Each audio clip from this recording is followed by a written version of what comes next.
guys. Today this is Learning with Sean the Science Kid and hashtag Everhills for giving me the idea of this video.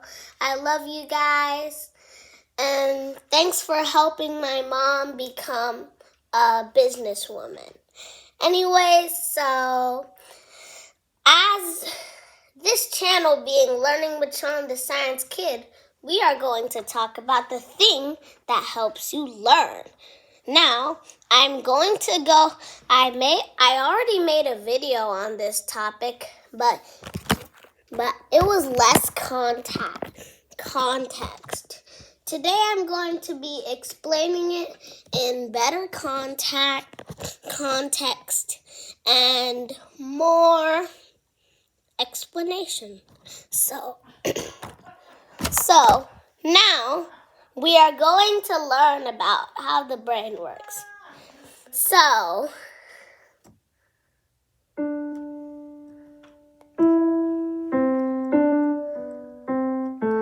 you see, I've memorized those notes with my brain. My brain is processing the information through things called synapses, where enzymes like potassium pass through to create electrical signals to tell me to play this note. And then that happens again for this note.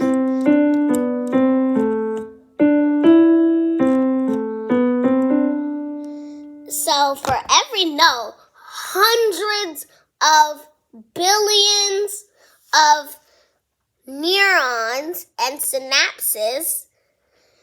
Neurons use the synapses in between each neuron to pass information.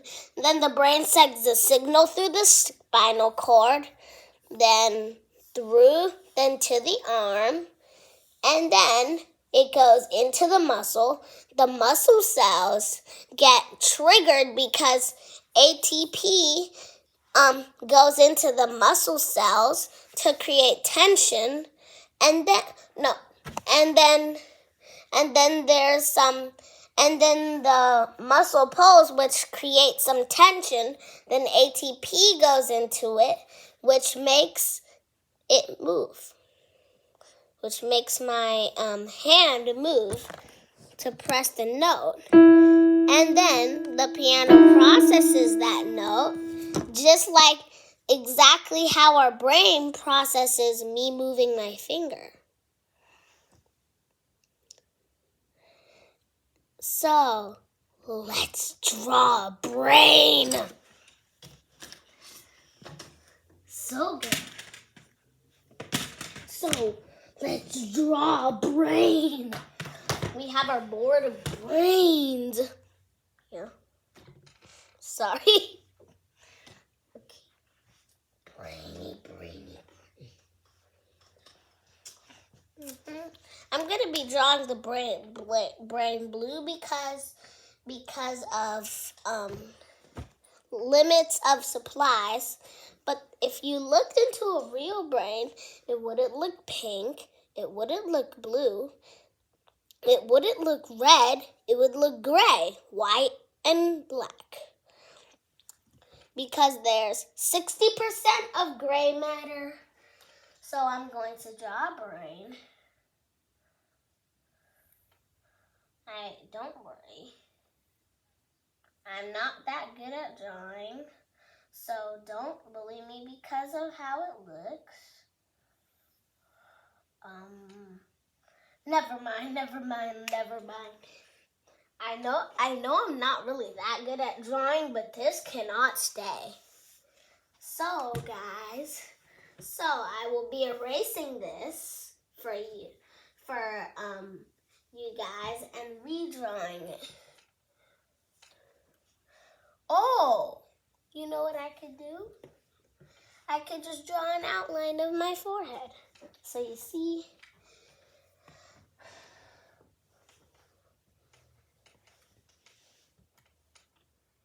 So guys, wish me luck.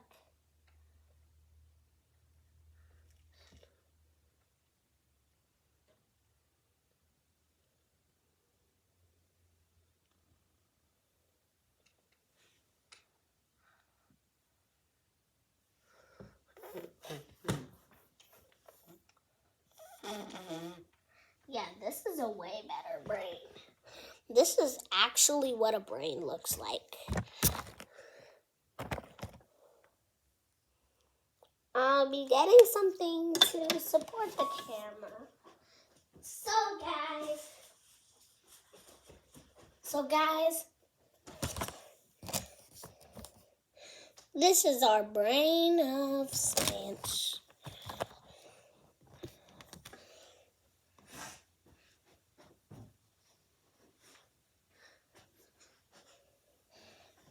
Oh, this is our brain of science.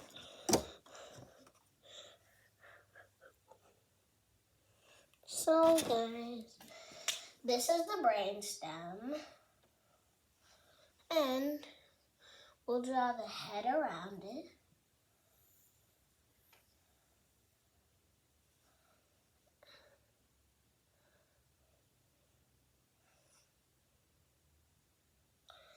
Okay, and these will be the eyes.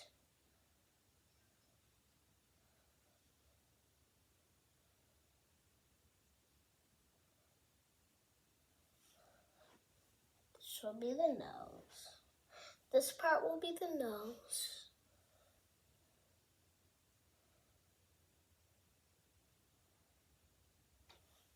And the mouth is right here. That's his thumb. So, the rest of the body will be here.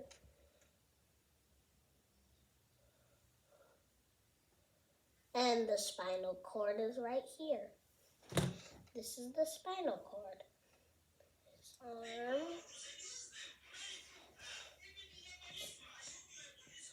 His arm. I have to draw all of the body parts.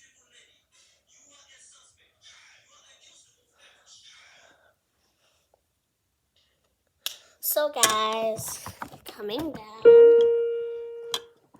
That's my piano. This is what it looks like. So,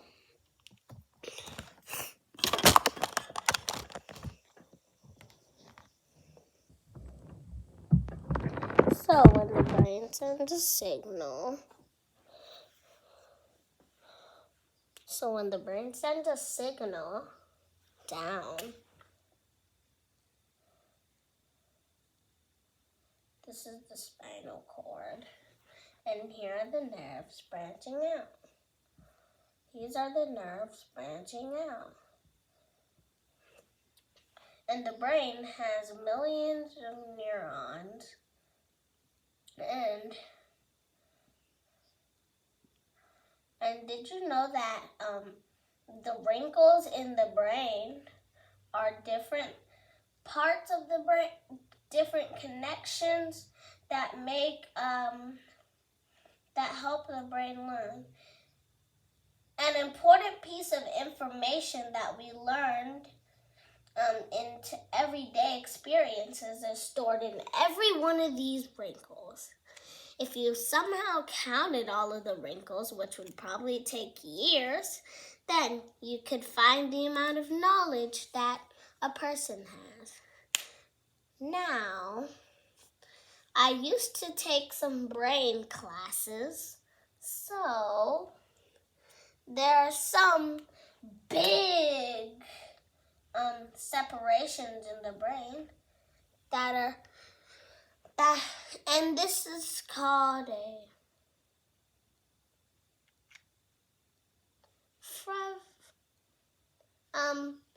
it's called a Frevre. I'm not sure, but but we'll call it a Frevre. Oh, yeah, it is a Frevre. So, a Frevre is a giant indentation in the brain. If you don't know what an indentation means, an indentation is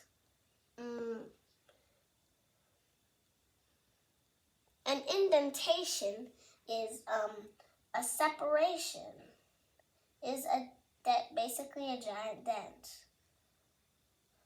The indentation of the brain is not like that. It's like this. So I'm gonna draw it in 3D.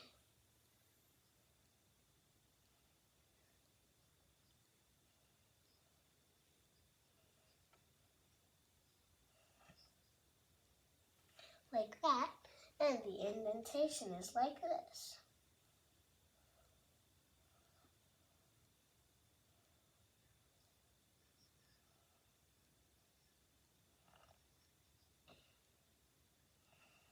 It breaks it into two hemispheres. One of them is for, the left one is for learning, and the right one is for thinking. The cerebral cortex, which is this part of the brain, where the arrow is pointing, it monitors most thinking, decision making, and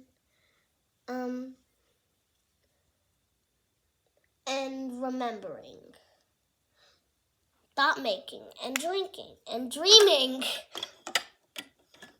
Oh my God, I'm sorry. Okay, so after that, so let's say you got punched in the face. I'm sorry. Let's say you got punched in the face by a random man. In the eye.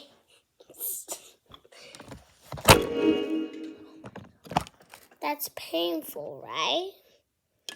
That would be very painful, right? So, because of the pain, your brain would send a signal down the spinal cord. This is the signal. Then send a signal through the nerves into your eye.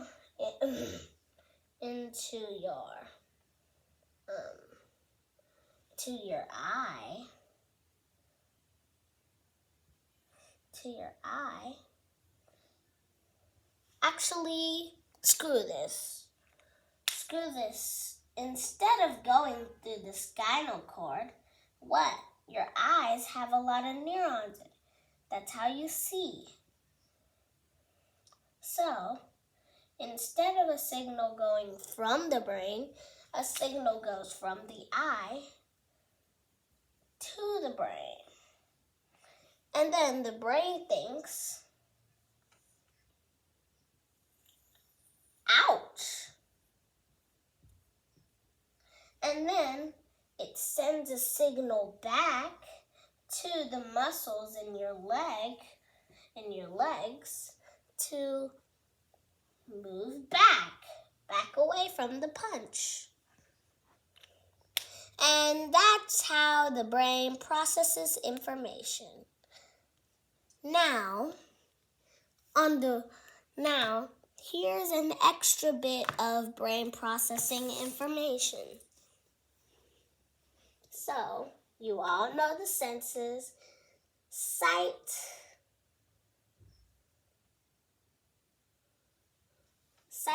hearing,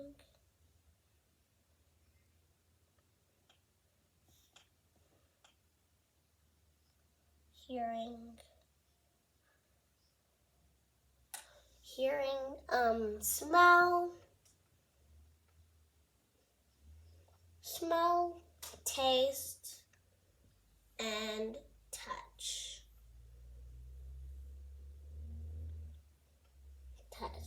So, when you see something like this thing, light from, let's say, a torch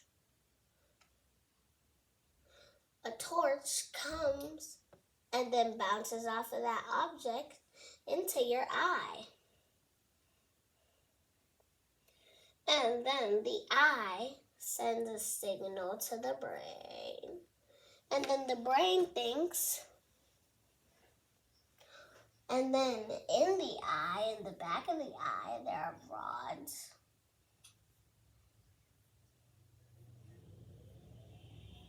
And cones.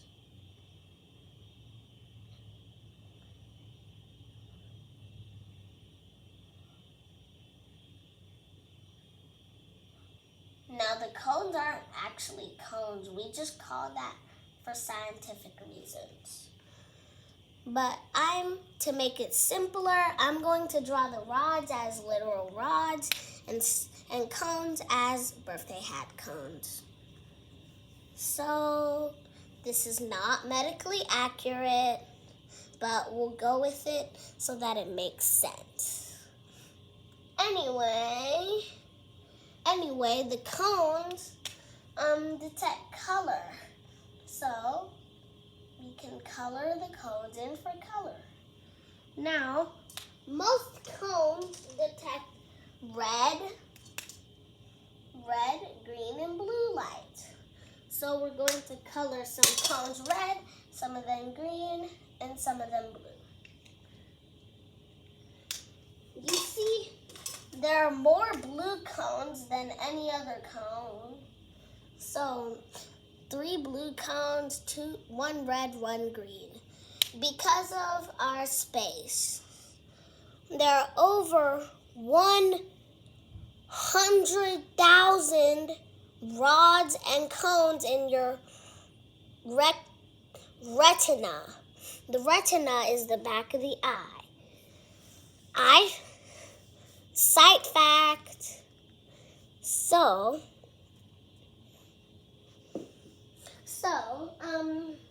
the eye is about the size of a golf ball. And there are 6 muscles that help you move your eye around. There's one here, one here, one here, one here, one here, one here, and one here. So you can go like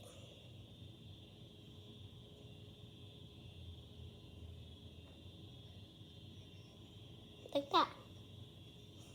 So, when the eye sends a signal to the brain interprets the left eye and right eye pictures and turns it into a 3D image and thinks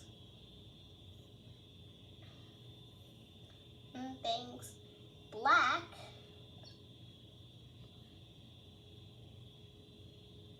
eraser.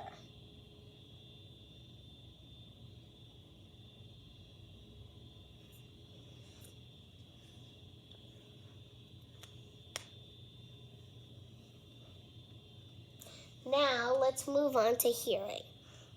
First, let's talk about my favorite subject, sound waves. So when something makes a sound, it's like, let's say, a megaphone,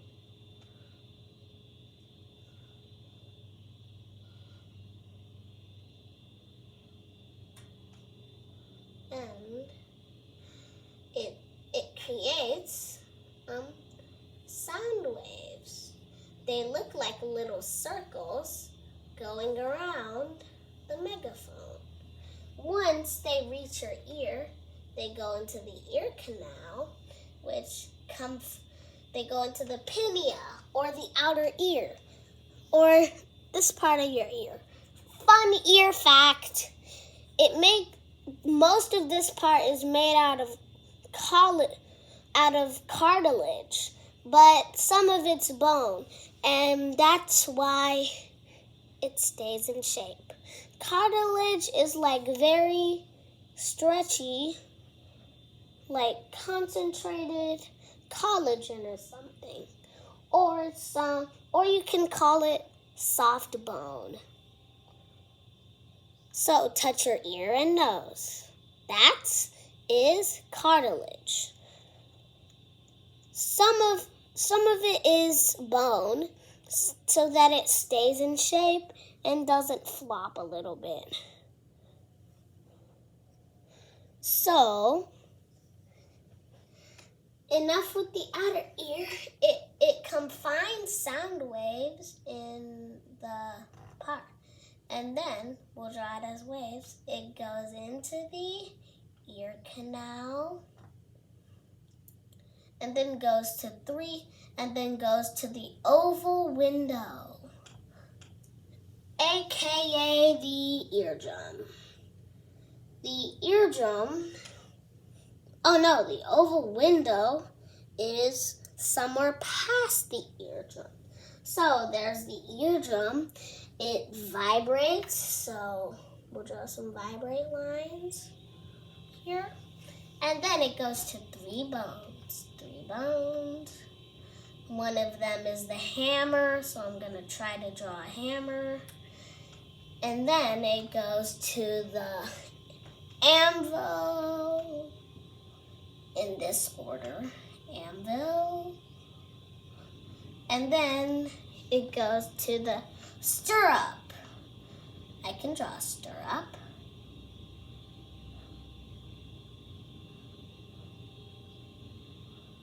Now they don't actually look like the kitchen tools they're named after. Well, mostly they don't look like it, but they look something like it. And then the oval window. Yay! Sound passes through the oval window into the cochlea, which turns the sound waves into liquid vibration.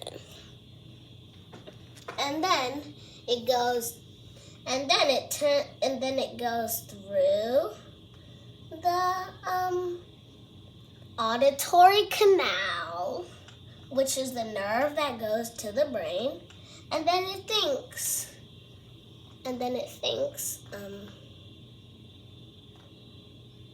Megaphone.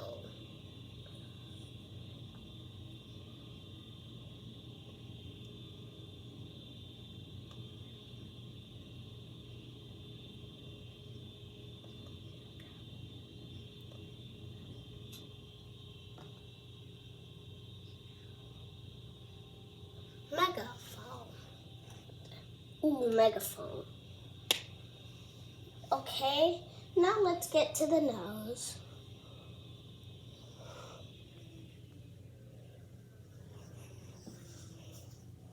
So, the nose is a really cool organ that really interests me because we can use this one. It's the actual human's nose. So it goes into the cave, into the nasal, into the nasal cave. So, and then it goes out like this, and then there's this thing called the olfactory gland.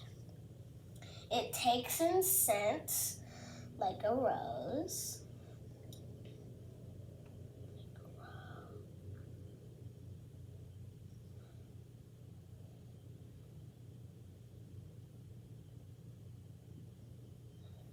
That's a rose, or my way of drawing a rose.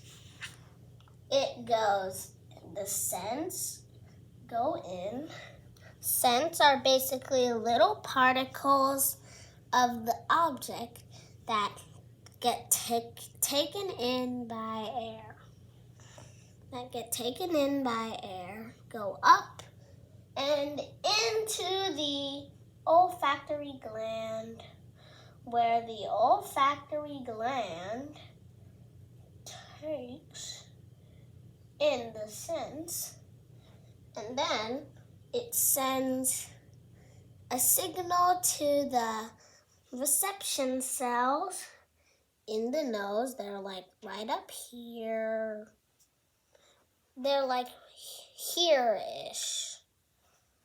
So they send it to the cells, and then they send a signal to the brain, and then the brain thinks rose. It interprets it as a rose. Now, we're almost at the last one. This is the second to last one. Taste. This is tongue. Now, misconceptions about the tongue. Different parts of the tongue taste different things. Let me just say that this is a very stupid idea and nobody should believe it. All parts of the tongue taste everything.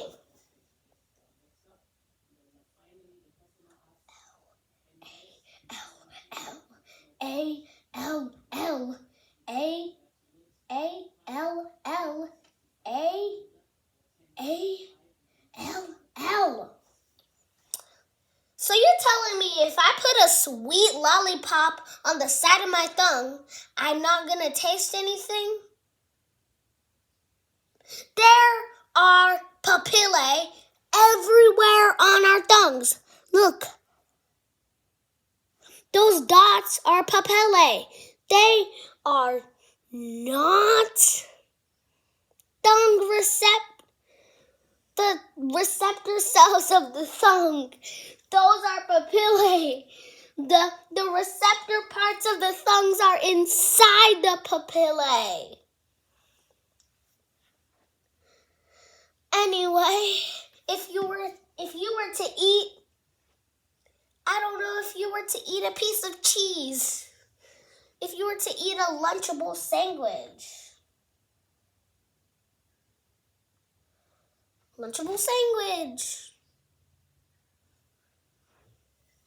So, if you ate a Lunchable sandwich, you're telling me if I put this anywhere on my tongue, I would taste it because it has all of the tastes in the tongue.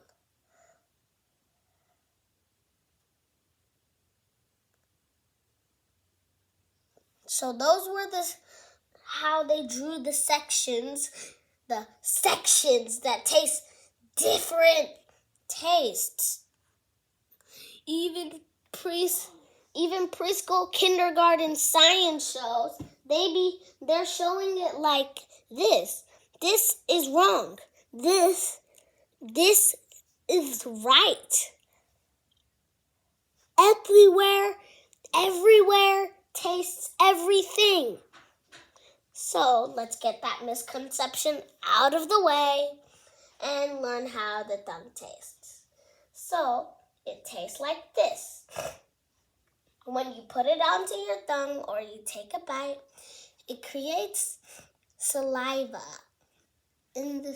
on the tongue. That's why your tongue is on. So if you wiped away all of the saliva and tried to take a bite of a cheesecake, you wouldn't taste cheese. You would taste nothing. Saliva helps the tongue taste. Now, if you erased it, if you took away the saliva and ate bread, you would definitely taste nothing because saliva has enzymes that helps break down carbohydrates to taste the carbohydrate, to taste sugar, glucose. They break it down and the tongue tastes it. So after that process, it sends a signal to the brain, and then it thinks sandwich.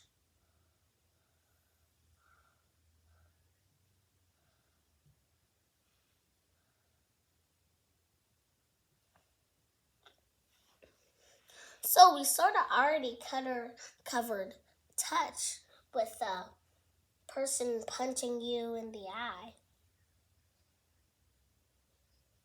But touch happens all over. So if you want to know more about touch, then you can look into my integumentary system video. But let's do a small recap on the integumentary system. The integumentary system consists of skin,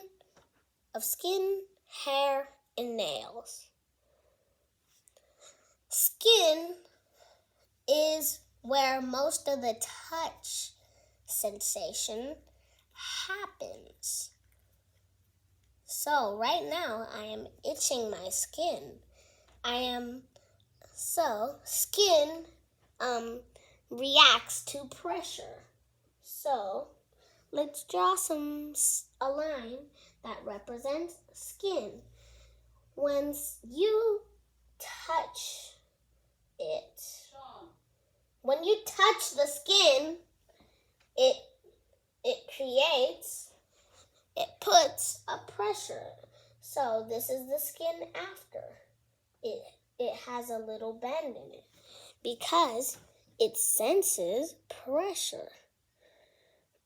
And when that pressure is applied, the nerves under the skin get fired off. And then the nerves send a signal to the brain, and then the brain interprets the pressure and says finger.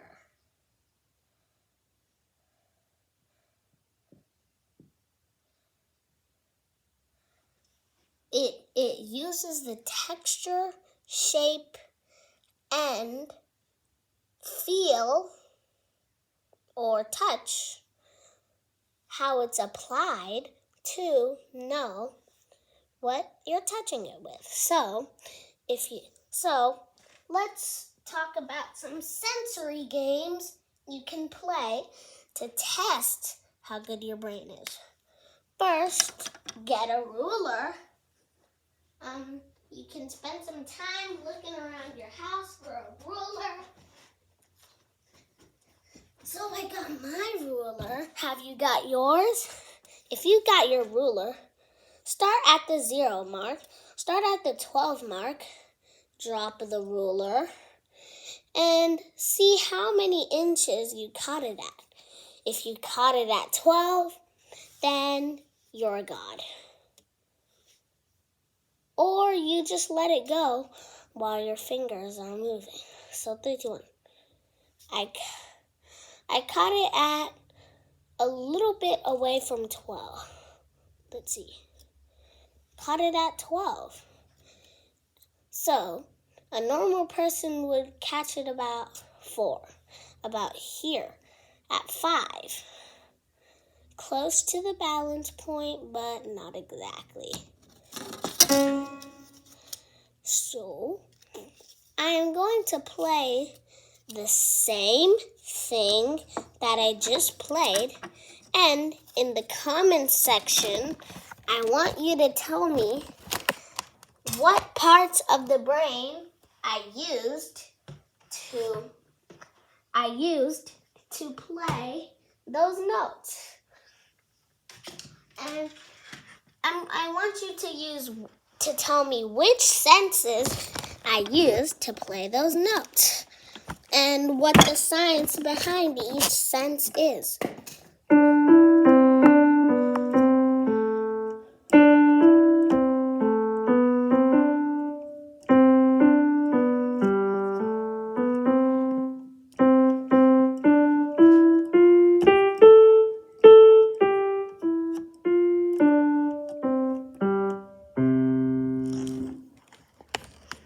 Anyway, bye guys. Keep on sciencing.